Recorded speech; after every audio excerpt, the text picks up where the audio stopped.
আজকের এই খুতবায় আমি আপনাদের সাথে সূরা কাহফের একটি আয়াত নিয়ে কিছু ভাবনা শেয়ার করতে চাই। এটি ৪৫তম আয়াত, আর সময় থাকলে আমরা হয়তো ৪৬তম আয়াত নিয়েও সামান্য কথা বলবো। জীবনকে উপলব্ধি করার জন্য আল্লাহ আযজা জাল্লা আমাদেরকে যেসব দৃষ্টান্ত দিয়েছেন, এই আয়াতটি তার মধ্যে একটি। এখানে উপস্থিত প্রত্যেকে যে যাত্রাকাল অতিবাহিত করছে, আমি যার মধ্যে দিয়ে যাচ্ছি, আপনারা যার মধ্যে দিয়ে যাচ্ছেন, এর প্রত্যেকটি সম্পূর্ণ আলাদা। আপনার অভিজ্ঞতা, জীবনে আপনার যত কষ্ট, যত সমস্যা, যেসব বিষয় আপনাকে উদ্বিগ্ন করে, যা আপনাকে হতাশ করে, যা আপনাকে সবসময় চিন্তিত রাখে, এই জীবনে আপনার যত বোঝা আছে তা কেবল আপনারই। এবং এমনকি আপনার সমস্যাগুলো আপনার সন্তানদের তুলনায়ও আলাদা। আবার আপনাদের মধ্যে যারা বিবাহিত, স্বামীর জীবনের বোঝাগুলো স্ত্রীর জীবনের বোঝা থেকে আলাদা। প্রত্যেককেই আলাদা আলাদা বোঝা এবং আলাদা ধরনের অসহনীয় দুশ্চিন্তা দেওয়া হয়েছে। দিন অতিবাহিত করার সময় যদি নিজেকে প্রশ্ন করেন, অবশ্যই জীবনের প্রয়োজনে আমরা অনেক কিছু করি, যেমন কাজে যাওয়া, জ্যামে আটকে থাকা বা বাজার করা ইত্যাদি ইত্যাদি। আমরা জাগতিক কাজ করে যাচ্ছি, কিন্তু আমাদের মনের ভেতরেও একটা জগৎ রয়েছে, আর সেই জগৎটি ভবিষ্যতের চিন্তায় দিশেহারা, অথবা অতীত নিয়ে চিন্তিত, বা অতীত জীবনের আক্ষেপে আচ্ছন্ন, অথবা এটি সব ধরনের অনিশ্চয়তা নিয়ে উদ্বিগ্ন, এবং সেগুলো সবসময় আমাদের মনের মাঝে ঘুরপাক খাচ্ছে। বাইরে থেকে তা হয়তো দেখা যায় না, কিন্তু ভিতরে বেশ তোলপাড় চলতে থাকে, তাই না? তো আল্লাহ প্রায়ই কোরআনে যা করেন তা হলো তিনি সম্পূর্ণ এই যাত্রাটির বর্ণনা দেন, যার মধ্য দিয়ে আমরা সবাই যাচ্ছি, এবং তিনি আমাদের ভাবার জন্য কোনো উদাহরণ দেন, তিনি আমাদের একটি দৃশ্যপট দেন, তিনি অল্প কিছু শব্দ দিয়ে একটি দৃশ্য অঙ্কন করেন এবং আমাদের প্রত্যেককে সেই দৃশ্যটি নিয়ে চিন্তার আহ্বান জানান। আর যত বেশি আমরা এটা নিয়ে চিন্তা করব, আমরা প্রত্যেকে ব্যক্তিগতভাবে আমাদের জীবনের জন্য উপকারী কিছু না কিছু পাবো। তো কোরআনের দৃষ্টান্ত বা উপমাগুলোর মধ্যে অসাধারণ বিষয়টি হলো, কোরআনের এক স্থানে আল্লাহ বলছেন,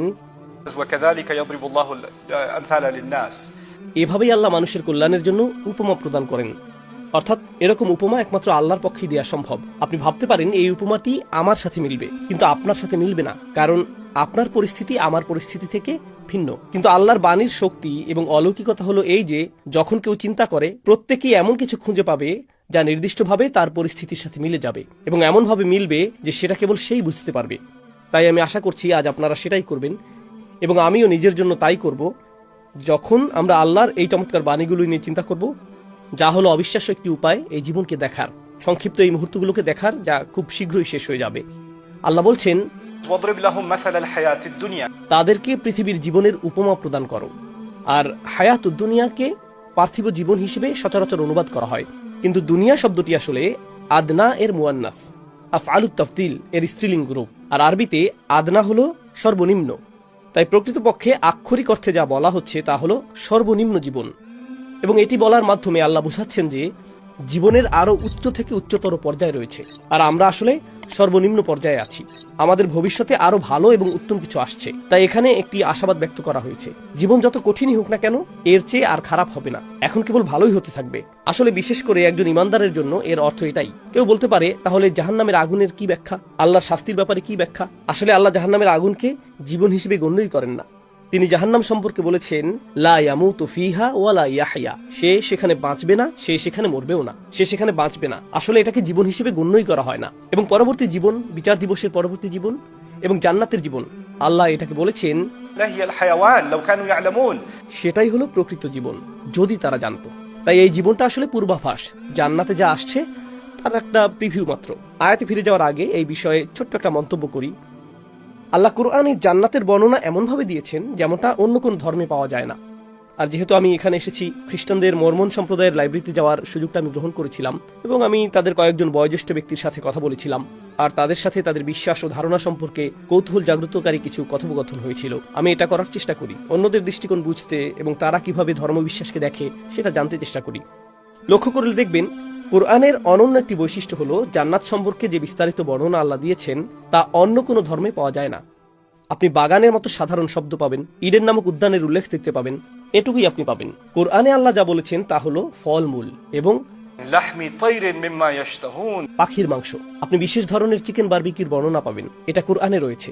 জান্নাতে সব ধরনের পানীয় পরিবেশন করা হবে, সেখানে মনোরম সেবকরা থাকবে যারা পানীয় পরিবেশন করবে, সেখানে বন্ধুরা একসাথে বসে গল্প করবে, জীবন আগে কতটা কঠিন ছিল এবং তারা কতটা প্রতিবন্ধকতা অতিক্রম করেছে এবং পরিস্থিতি কতটা কঠিন ছিল, তারা একটি পুনর্মিলনীতে একত্রিত হয়েছে।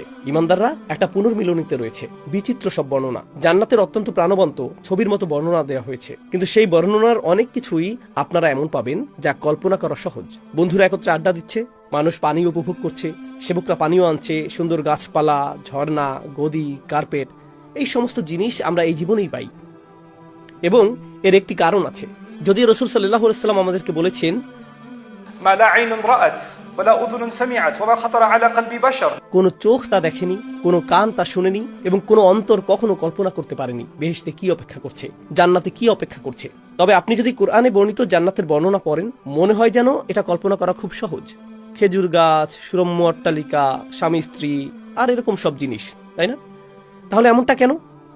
আসলে এর কারণ হলো এই পৃথিবীকে বানানো হয়েছে পরকালের একটা প্রিভিউ হিসেবে।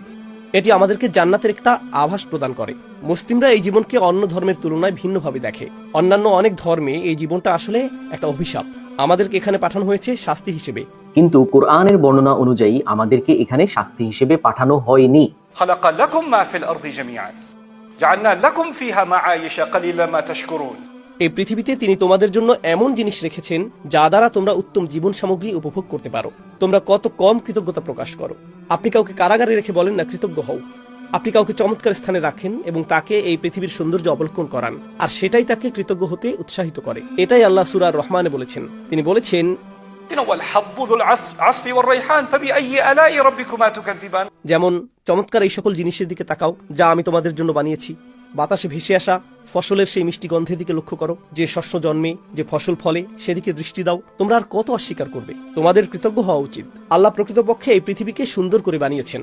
আপনারা যারা এখানে বাস করেন তারা খুবই ভাগ্যবান। আপনারা ইউটাহ অঙ্গরাজ্যে বসবাস করছেন, যা সুন্দর সব পাহাড় দ্বারা পরিবেষ্টিত। জ্যামে আটকে থাকলেও আপনারা আল্লাহর সৌন্দর্য অবলোকন করতে পারেন। অন্তত আপনাদের দেখার মতো কিছু আছে। আমি ডালাসে বসবাস করি, সেখানে দেখার মতো কিছুই নেই।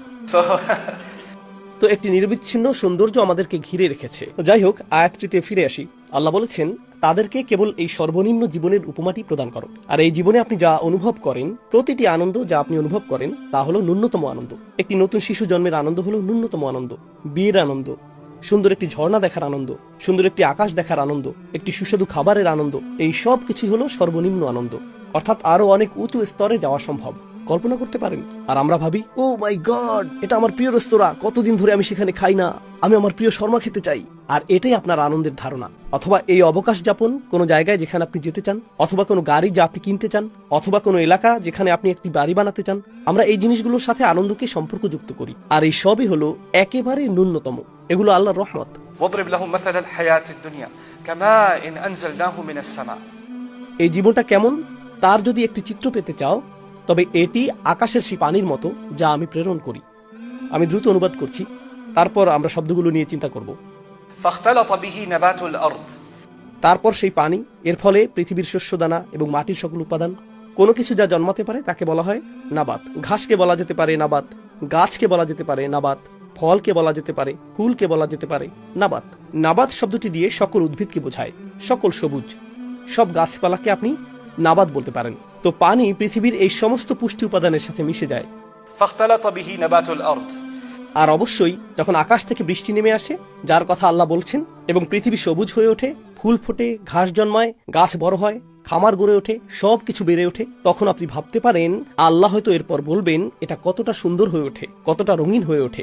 তিনি কোরআনের অন্যান্য স্থানে এভাবে বলেছেন, কিন্তু এখানে তিনি অন্য কিছু বলেছেন। তিনি বলেছেন, فأصبح هشيما تذروه الرياح। তারপর সেই একই ফসল যা বেড়ে ওঠে। তিনি এমনকি ফসলের কথা সরাসরি উল্লেখ করেননি, তিনি বলেছেন এটা মাটির সাথে মিশে যায় আর অবশেষে হাসিমে পরিণত হয়। আর আরবিতে হাসিম হলো المحطم। এটা এমন কিছু যা শুকিয়ে গেছে, যাতে কোনো আর্দ্রতা নেই এবং সহজেই ভেঙে যায় আর পায়ে পিষ্ট হয়। মূলত তিনি যা বর্ণনা করেছেন তা হলো শুকনো পাতা, শুকনো পাতা আর ডালপালা যা গাছ থেকে ঝরে পড়ে, অথবা মৃত ঘাস যার উপর পাড়া দিলে মচমচে শব্দ হয়, এবং এটা একদমই মূল্যহীন। আর বাতাস সেটাকে উড়িয়ে নিয়ে যায়, এবং ধুলো আর পুষ্পরেণুর মতো সমস্যা মানুষের মাঝে অ্যালার্জি তৈরি করে। এই সব কিছুই আসে মাটি থেকে, ছিন্ন পাতা থেকে, আর সেই সব খড়কুটা থেকে যা মাটিতে ছড়িয়ে থাকে। তাই তিনি এখন বর্ণনা করছেন, এই জীবন শুরু হয় আকাশ থেকে আসা পানি দিয়ে, আর তারপর অবশেষে এটি শুধুই ছিন্ন পাতায় পরিণত হয় যা মানুষ মারিয়ে যায়, এমনকি তারা টেরও পায় না। আপনি যদি দামি কিছুর উপর পাড়া দিতেন, যদি আপনি আপনার নতুন ফোনের উপর পা দিতেন, আপনার অবস্থা হতো কর্মরের শব্দটা কানে আসা মাত্রই আপনি কিন্তু দেহের সম্পূর্ণ ভর এর উপর দিতেন না, কিন্তু পাতার উপর পা দেওয়ার সময় আপনি দুবার ভাবেন না, নুড়ি পাথরের উপর পা দেওয়ার সময়ও আপনি দুবার ভাবেন না। এটা মূল্যহীন, তাই না? এগুলো চারদিকে উঠছে, যদি চারদিকে টাকা উঠতো আপনার তো হার্ট অ্যাটাক হয়ে যেত, কিন্তু যদি পাতা ওড়ে আপনি এটা নিয়ে দুবার ভাববেন না। এসব জিনিস একদমই মূল্যহীন। এই কারণেই কোরআনে যেসব জিনিস বাতাসে ওড়ে সেগুলোকে মূল্যহীন ধরা হয়, যেমন হাবা। আর কোরআনের অন্যান্য উপমায় যখন কোনো কিছু বাতাসে ওড়ে সেগুলোকে আসলে ওজনহীন এবং মূল্যহীন মনে করা হয়। বিচার দিবসের অন্যতম ভয়াবহ একটি বর্ণনা হলো কিছু মানুষের আমলগুলোকে ধুলো বা ছাইয়ের মতো ছড়িয়ে ছিটিয়ে দেওয়া হবে। فجعلناه هباء منثورا আল্লাহ বলেছেন আমরা আল্লাহর কাছে আশ্রয় চাই যেন বিচার দিবসে আমাদের আমলগুলো বিক্ষিপ্ত ধুলোয় পরিণত না হয় এবং ওজনহীন হয়ে না যায়। তবে যাই হোক, অসাধারণ এই উপমাটিতে ফিরে আসছি। কিভাবে আমি এই উপমা থেকে উপকৃত হতে পারি? শুধু এটা বলা ছাড়া যে আল্লাহ জীবন দিয়েছেন আর তারপর আমরা মারা যাব, গাছ বেড়ে ওঠে আর তারপর গাছটি মারা যায়। চমৎকার। এখন তাহলে কি? কিন্তু যদি আপনি একটু গভীরভাবে দেখেন এবং বিশেষ করে এই আয়াতের শেষ অংশটি নিয়ে চিন্তা করেন, وكان الله على كل شيء مقتدرا আল্লাহ সব কিছুর উপর পূর্ণ নিয়ন্ত্রণের অধিকারী। আর আল্লাহর নিয়ন্ত্রণে বোঝাতে কোরআনে আপনি তিনটি ভিন্ন শব্দ খুঁজে পাবেন। আপনি পাবেন কদির, আপনি পাবেন কদির, আর এখানে আপনি পাবেন যা আসলে এক অর্থে সিগাতুল মুবালাগা, যা এসেছে ইক্তাদারা থেকে। এটা হলো মুক্তাদির। আর যেভাবে এর অনুবাদ করা হয় তা হলো সক্রিয়ভাবে নিয়ন্ত্রণে থাকা। আল্লাহ সক্রিয়ভাবে নিয়ন্ত্রণে আছেন এবং তিনি সবকিছুর উপর অত্যন্ত প্রবলভাবে নিয়ন্ত্রণের অধিকারী। এই কথাটাই আল্লাহ সবশেষে বলেছেন। এখন চলুন ফিরে যাই এই জীবন সম্পর্কে। প্রথম যে বিষয়টি নিয়ে আল্লাহ আমাদের মাঝে ভাবনা সৃষ্টি করতে চেয়েছেন তা হলো তিনি আকাশ থেকে পানি প্রেরণ করেন যা মাটির সাথে মিশে যায়। সুতরাং আকাশের সাথে কিছু একটা ঘটছে এবং মাটির সাথেও কিছু একটা ঘটছে। প্রতিটি ফল যা আপনি খান, মাংসের প্রতিটি টুকরা যা আপনি এবং আমি খাই, প্রতিটি গাছপালা যা আপনি এবং আমি দেখি, সবই আকাশ থেকে আসা পানির ফল। জানেন আকাশ থেকে আরো কি আসে? আকাশ থেকে আসে আল্লাহর পক্ষ থেকে রিজিক, আল্লাহর পক্ষ থেকে আদেশ, আল্লাহর পক্ষ থেকে হিদায়েত। আল্লাহ আমাদেরকে উদ্দেশ্যপূর্ণ যা কিছু দেন তার সব কিছুই আকাশ থেকে আসে। ফেরেশতারা একটি মিশন নিয়ে আকাশ থেকে আসেন। যেসব ফেরেশতারা পৃথিবীতে আছেন তারা আকাশে গিয়ে সেখানে রিপোর্ট করেন এবং তারা আকাশ থেকে ফিরে আসেন। লাইলাতুল কদরে ফেরেশতারা অবতরণ করেন। তানাজ্জালুল মালাইকাতু ওয়ার রূহু ফিহা, তাই না? যখন আল্লাহ আকাশ থেকে কিছু পাঠান এর একটা উদ্দেশ্য থাকে, এটা একটা মিশন নিয়ে আসে। আর তাই এটা একজন ইমানদারের জন্য যা করে তা হলো গাছের প্রতিটি পাতাই আল্লাহর আদেশের বহিঃপ্রকাশ। প্রতিটি ফল, প্রতিটি কমলার ভিতরে থাকা পানি আকাশ থেকে এসেছে, আল্লাহর আদেশে এসেছে। আর আকাশ থেকে যখনই কিছু আসে তার একটা উদ্দেশ্য থাকতেই হবে। এভাবে সবকিছুই উদ্দেশ্যপূর্ণ হয়ে ওঠে। আর আমি যা কিছু দেখি তার সবকিছুই আকাশ থেকে নাজিলকৃত, আল্লাহর আদেশের সাথে সম্পর্কিত সবকিছুই। এটা সমস্ত জীবনের প্রতি আমার দৃষ্টিভঙ্গি পরিবর্তন করে দেয়। আমি কোনো পাখিকে আর আগের মতো দেখি না, আমি কোনো খাবারকেই আর আগের মতো দেখি না, আমি কোনো গাছকেও আর আগের মতো দেখি না। এগুলো সবই এক একটা ফলাফল। এগুলোর মাঝে মিশে আছে সেই পানি যা আকাশ থেকে এসেছিল। আর আকাশ থেকে যে পানি আসে তা আসলে আল্লাহর আদেশ। আর এটা লক্ষণীয় যে কোরআন আকাশ থেকে আসা পানিকে আকাশ থেকে আসা ওহীর সাথে তুলনা করেছে। আপনি এটা জানেন? উদাহরণস্বরূপ সূরা হাদীদে আল্লাহ এমন লোকদের কথা বলেছেন যারা ওহীর সাথে সম্পর্ক হারিয়ে ফেলেছিল এবং তাদের অন্তর কঠিন হয়ে গিয়েছিল। আর ঠিক পরের আয়াতে তিনি বলছেন, اعلموا أن الله يحيي الأرض بعد موتها জেনে রেখো আল্লাহ ভূমিকে তার মৃত্যুর পর জীবিত করেন। আপনার অন্তর আল্লাহর বাণীর ছোঁয়ায় পুনরায় জীবিত হতে পারে, ঠিক যেমন বৃষ্টি ঘাসকে পুনরায় জীবিত করে। এটাই এখানে বলা হয়েছে। এখন আপনার এবং আমার সাথে এর সম্পর্ক কি? আসুন এই প্রসঙ্গে ফিরে যাই। আপনাদের সবার আলাদা আলাদা সংকট রয়েছে, আপনাদের প্রত্যেকের জীবনে আলাদা আলাদা নাটক চলছে। আর আমি যখন নাটকের কথা বললাম আপনাদের কেউ কেউ পাশের জনের দিকে এমন ভাবে তাকালেন যেন এই তো সেই নাটক, আমি মাত্রই এর সাথে গাড়িতে করে জুমার নামাজে এলাম। কিন্তু সিরিয়াসলি বলতে গেলে আমরা যেই সংগ্রামের মধ্য দিয়েই যাই না কেন, এই জীবনে আমরা যেই অভিজ্ঞতার মধ্য দিয়েই যাই না কেন, আমাদের প্রথমে বুঝতে হবে যে এর কিছুই ঘটতো না যদি আল্লাহর হুকুম না থাকতো। এবং নিশ্চয়ই কোনো উদ্দেশ্য ছিল, নিশ্চয়ই কোনো কারণ ছিল যার জন্য এটা ঘটেছিল। আর আমরা যা কিছুর মধ্য দিয়ে যাচ্ছি, ইমাম কুরতুবী এ ব্যাপারে চমৎকার একটা মন্তব্য করেছেন। কেন আল্লাহ পানির উপর এত বেশি মনোযোগ দিতে উৎসাহিত করলেন? কারণ পানি এক জায়গায় স্থির থাকে না, পানি অন্যান্য জিনিসের সাথে মিশে যায়। পানি ক্রমাগত প্রবাহিত হয় এবং পরিবর্তিত হয়। আর আপনি যদি পানিকে একই জায়গায় আটকে রাখতে চান তা নষ্ট হয়ে যায়। তাই আল্লাহ এই জীবনটাকে এমনভাবে সাজিয়েছেন যেন তা ক্রমাগত পরিবর্তনের মধ্য দিয়ে যায়। আপনাদের মধ্যে যারা নিজেদের ঘর বাড়ি থেকে উৎখাত হয়েছেন এবং আপনারা বিভিন্ন স্থানে আছেন, আর আপনারা বলেন আমি আমার গ্রাম মিস করি, আমি আমার বাড়ি মিস করি, কেন আমি ফিরে যেতে পারছি না, কেন আমি এটা করতে পারছি না, কেন আমি সেই পুরনো চাকরিটা ফেরত পাচ্ছি না, কেন আমাদের এই এলাকায় চলে আসতে হলো, কেন আমাকে এটা করতে হলো, শুধুই কেন কেন আর কেন। আমি পরিবর্তন ঘৃণা করি, আমি পরিবর্তন ঘৃণা করি। আল্লাহ বলছেন এই জীবনটাকে পরিবর্তন দ্বারা পূর্ণ করা হয়েছে। আপনি কোনো কিছুই অপরিবর্তনীয় রাখতে পারবেন না। কোনো কিছু যার মাঝে আল্লাহর আদেশ এসেছে, যেমন ফলের ভেতরে থাকা পানি, আপনি যদি সেই ফলটির দিকে তাকান, ধীরে ধীরে এর কি হচ্ছে, এটা তার পানি হারাচ্ছে এবং এটা শুকিয়ে যাচ্ছে, আর অবশেষে এটা মারা যাবে, তাই না, নিঃশেষ হয়ে যাবে। তাই এই জীবনে আমরা যে অভিজ্ঞতাগুলোর সম্মুখীন হই, এই জীবনে আমাদের ভালো যা কিছু আছে তা ক্ষণস্থায়ী, আর এই জীবনে আমাদের খারাপ যা কিছু আছে তাও ক্ষণস্থায়ী। কঠিন বিষয়গুলো সাময়িক, আর এই সব কিছুই আল্লাহর হুকুম। তাহলে যদি এই সবই ক্ষণস্থায়ী হয়, তবে কোনটা স্থায়ী?